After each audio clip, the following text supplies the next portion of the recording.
Oh, there we go. So it's good to see you. Yeah, you It is. too. It doesn't feel like it's been so long, but Yeah. the time has been flying by.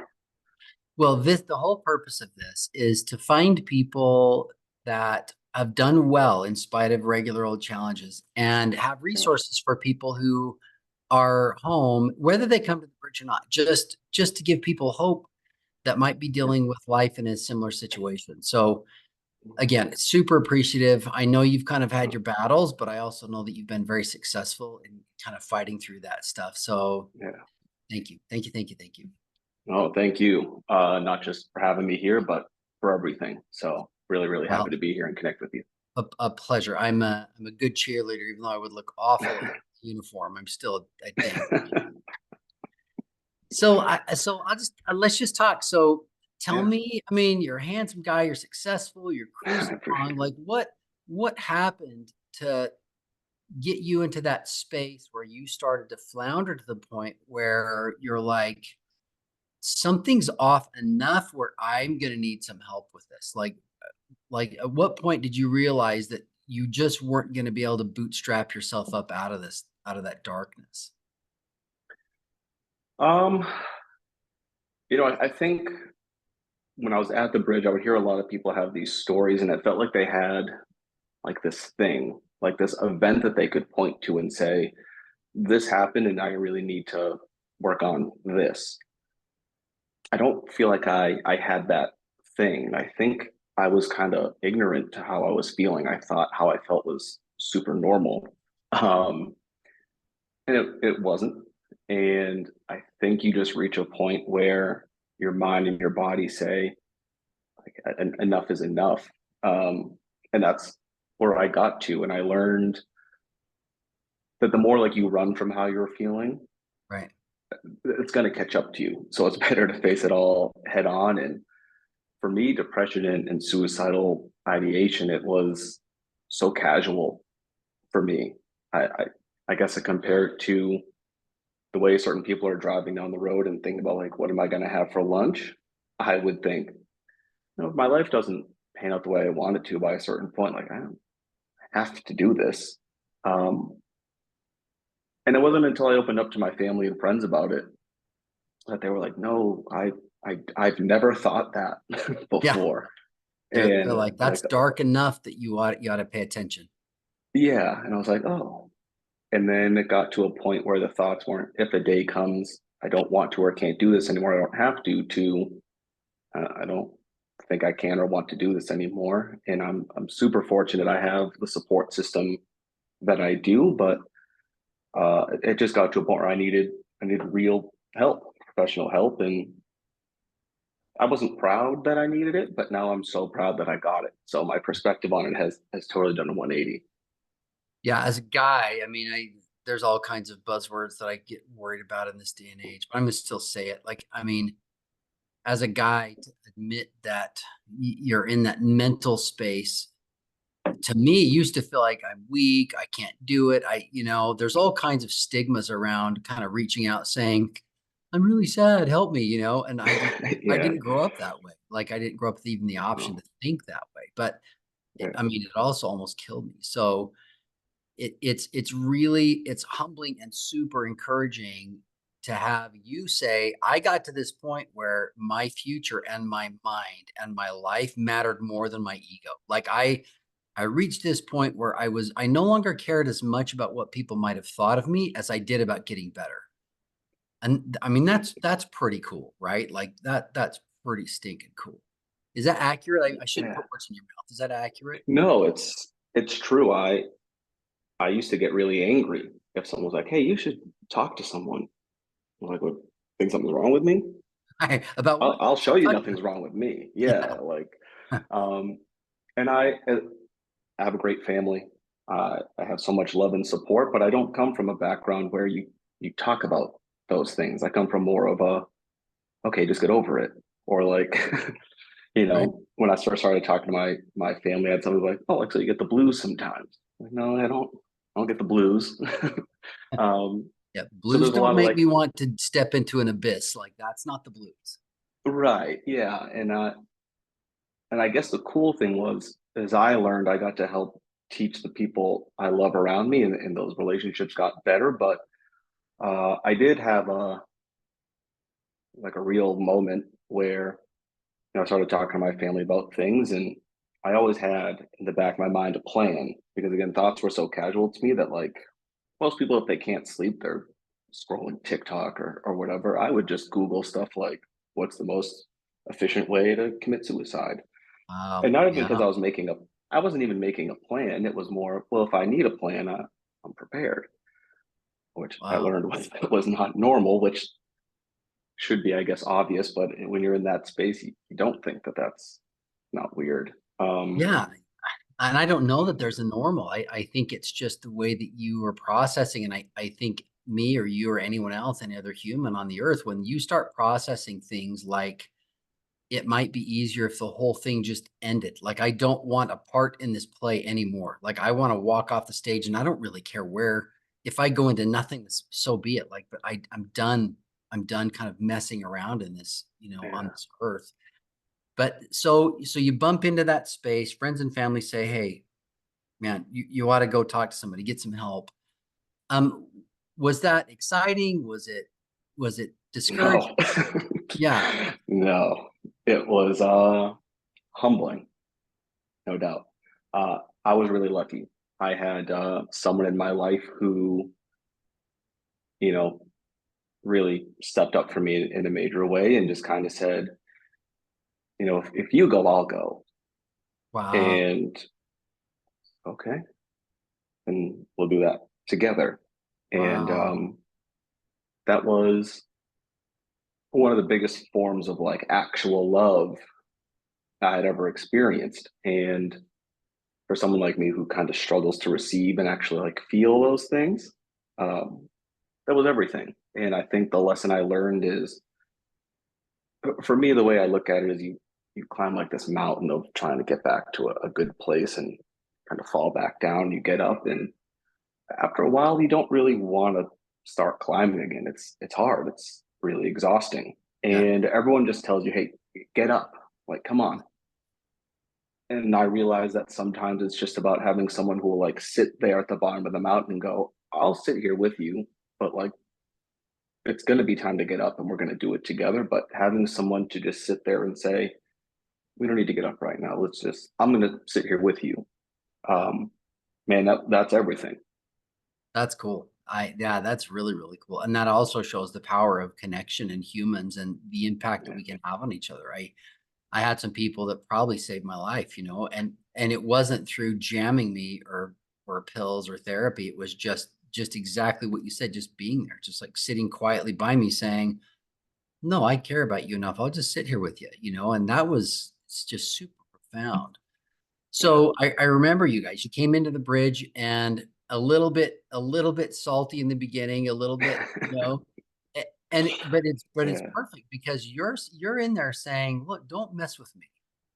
Like, I Right. need help, but I don't want to have my head shrunk. I don't want cheesy like mantras. I don't want anything surfacey or fluffy. Like, either we're going to get through this and it's going to be legit, or I'm really not that interested." And I remember that about you. You're just very direct. Like, look, man, Yeah. like, I'm not here to play patty cake, and I'm not interested in anything that looks like I'm playing patty cake. Yeah. So, No. but I love that. I love that kind of that vinegar that you came with. But how did that help in your recovery to just be yourself and just kind of be able to hack through that? Um, going in there, I think I had this idea of like what was supposed to happen in there. Like I'm going to go, it's going to be 3 weeks. And when I come out, I'm healed. And, you Ta-da! know, yeah, amazing. Um, and it's not that simple. But I think for me anyways, and a lot of the guys that were there, we felt like this like ticking clock of every Yeah, day that went by. Okay, I'm not better.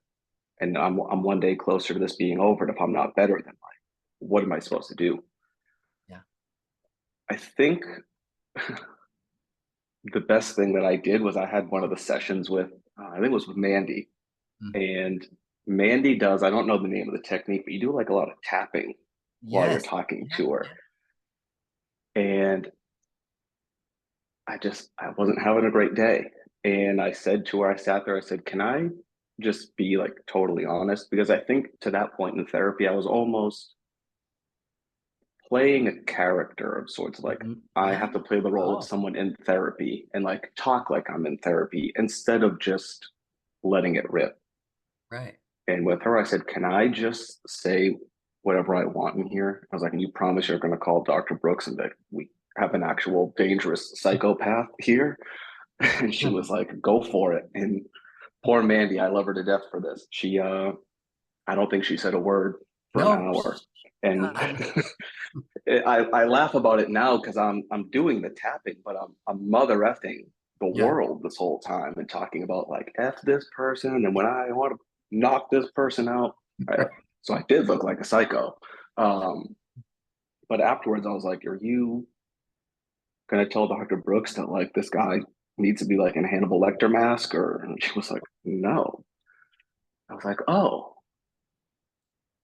okay.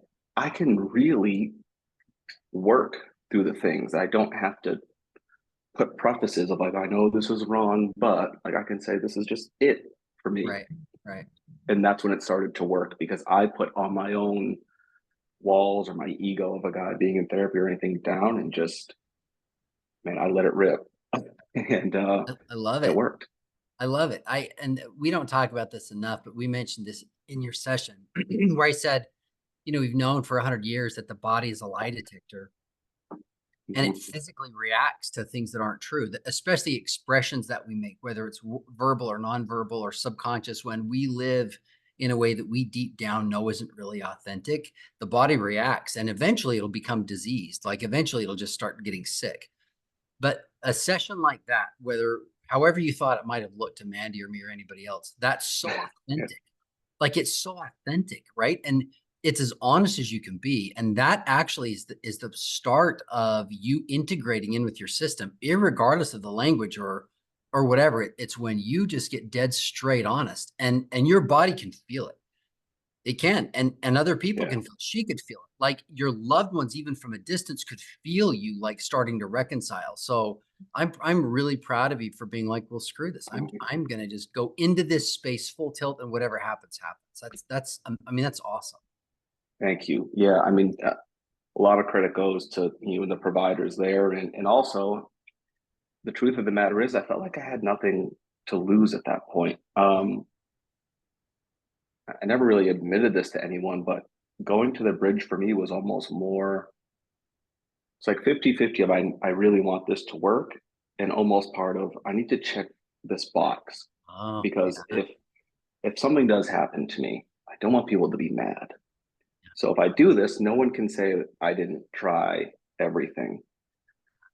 So I really felt like I had nothing to lose. And that session really shifted a lot of things. And there's some really pivotal moments that I had at the bridge that I can point to and say that like flip that switch. I figured out a lot about me and how I work and it changed everything. that's so cool. And as you get authentic, like and you did, and as you kind of hacked through the program in your own way and took the swings that you needed to take, as you started to recover, like from a staffing standpoint, we could tell that you were really moving. Like you were changing like day to day to day. That persona, that identity that you came in with was really being left behind by this new person. And just a couple days into that, probably a couple days after that experience with Mandy, you literally were just almost better. Like your demeanor, your energy, the way you commented, the way you thought, your knee jerk reactions, all of that was just better. So I think too, that's a great testament that it doesn't have to take 25 years of intense head shrinking. I mean, you can make some serious decisions and start moving and gain some results quick. Did that surprise you at all after all that you'd been through? Did it surprise you that if after only a couple days of just this dead straight bust your butt authenticity hard work that was producing that kind of a feeling? Did that? Yeah, I'll just listen. Yeah. Um, yes and no. I think like a lot of things in life, for me, it took about 30 seconds to a minute of just courage to just be like, I'm just gonna say the thing. Um, I was really lucky that I had learned a lesson going into the bridge about people. If you give them a chance to surprise you, and in my case, anyways, a lot of people did, and it's a scary thing to do that, but to give people just a chance to like prove you wrong about what's in here, about what they're going to say and react.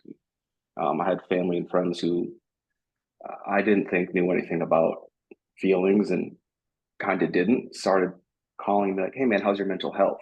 I'm like, what did you just say to me? Right. Right. Um, it was amazing. And then yeah, I felt lighter. It was probably the first time in my life when people say like a weight off your shoulders. I actually knew what that meant.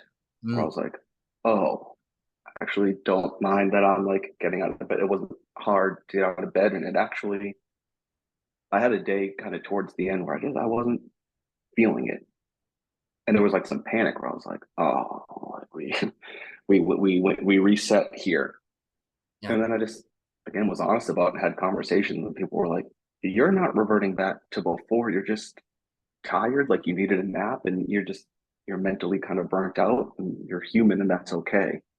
I was like, Right. oh. So those spiraling thoughts of, oh, I'm tired. Oh, I'm messing up this session. I mess everything up. I I just shouldn't be here. Yeah. Those thoughts I learned kind of how to cut those off. Um, so yeah, it's a lot easier when you don't feel like that weight sitting up there for sure. Yeah.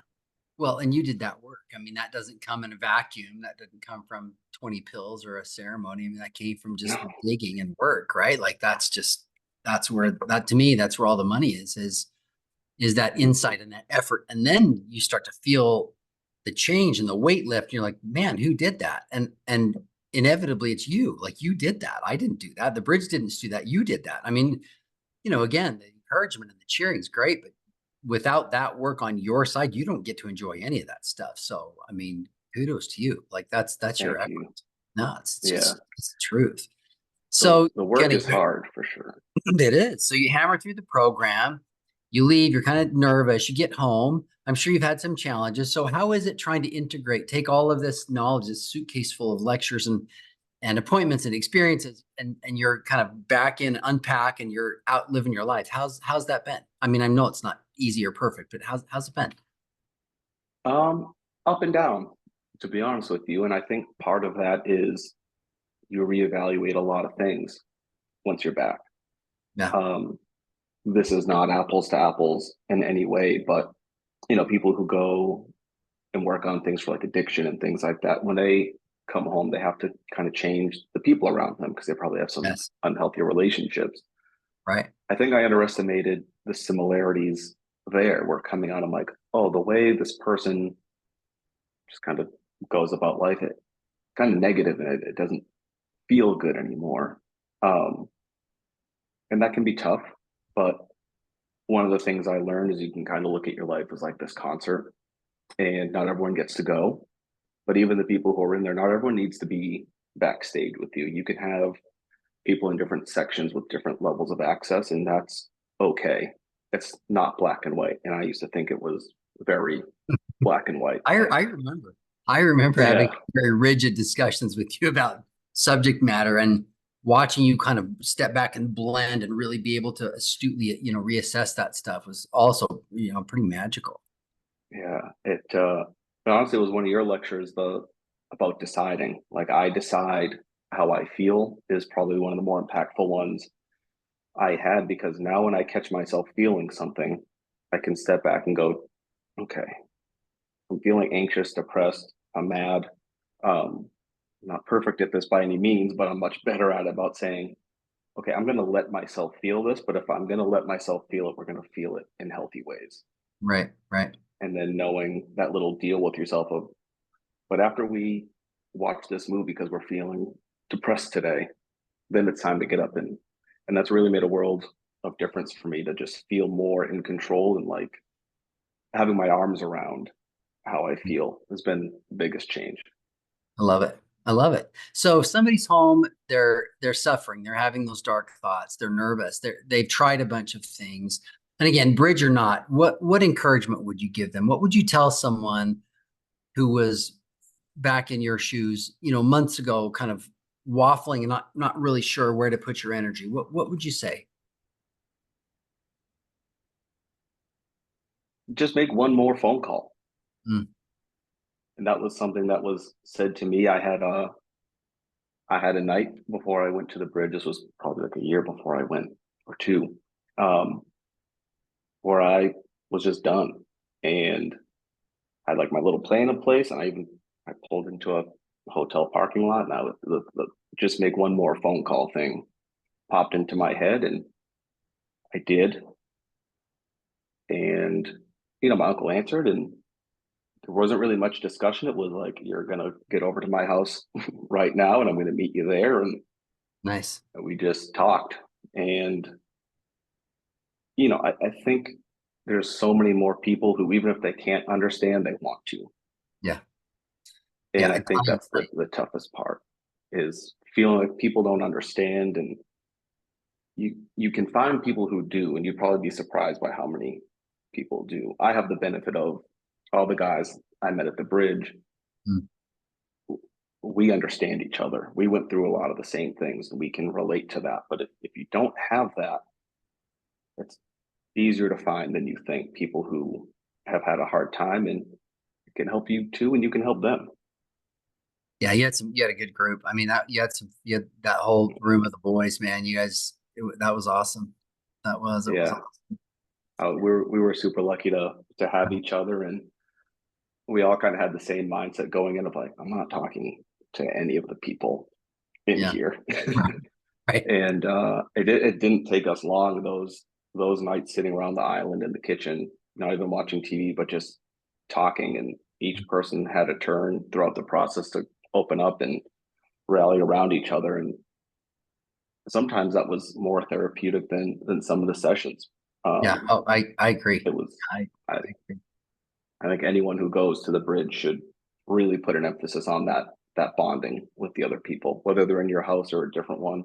Because even some of the girls, I still talk to some of the girls from the bridge, and it's great to just feel like you have that connection that's really special, because no one else is gonna understand exactly how it feels. So we've been there, so Right. it's like a little family, no doubt. Love it. I love it. Well, I don't want to take too much of your evening, but I'm so appreciative. Thank you. And anyone that is kind of where you're at, that's what this is for. So if somebody says, but can I talk to somebody? Can I do, I said, look, there's all kinds of regulations about that, but I can send you this, this call that I had with a successful guest. And I'm thrilled that you would do it. So thank you. Thank you. Oh, Other absolutely. people that are in that spot are going to use you as inspiration, and thanks for doing that. I mean, that's a fun full No, circle too. You start off, you know, dark and help me, and then you end up in this place where how can I help? It's just it's amazing. no, I appreciate it. And it's yeah, that's just my biggest message, is just take 30 seconds of courage to reach out to someone and be like, hey, I'm not doing okay. And they Yeah. might not have the answers, but anyone can just sit there with you for a little bit until Yeah. you figure out what the next step is. So make the extra phone call, give people a chance to surprise you. It's so cliche, but like, it really does get better. You have to work, and the work seems scary, but it's so doable and it's so rewarding. So thank you and everyone at the bridge for everything. I'm hoping I can get back out there just to visit sometime Yeah. soon. And yeah, it's a special place, man. So thank you for everything that you and It, everyone there is doing. it absolute pleasure and a privilege. But if you get out here, give me a heads up and I'll make you like help me in a lecture. Seriously. I would love that. Yeah. Text me, Well, call me and say I'm coming out. And if we're in session, I'll just plan one of my sessions, my workshops around, and we'll get you in there and let you tell and talk and help encourage. yeah, And that'd be fun too. I'd love it. I'd love it. We'll Cool. definitely do that. All right, brother. Hey, let me know. Cool. Thanks, Dr. Brooks. I appreciate Thank it. you so much. Have the rest of a great night out there. You too. Bye Yeah, bye. we'll see you. Take care. Bye.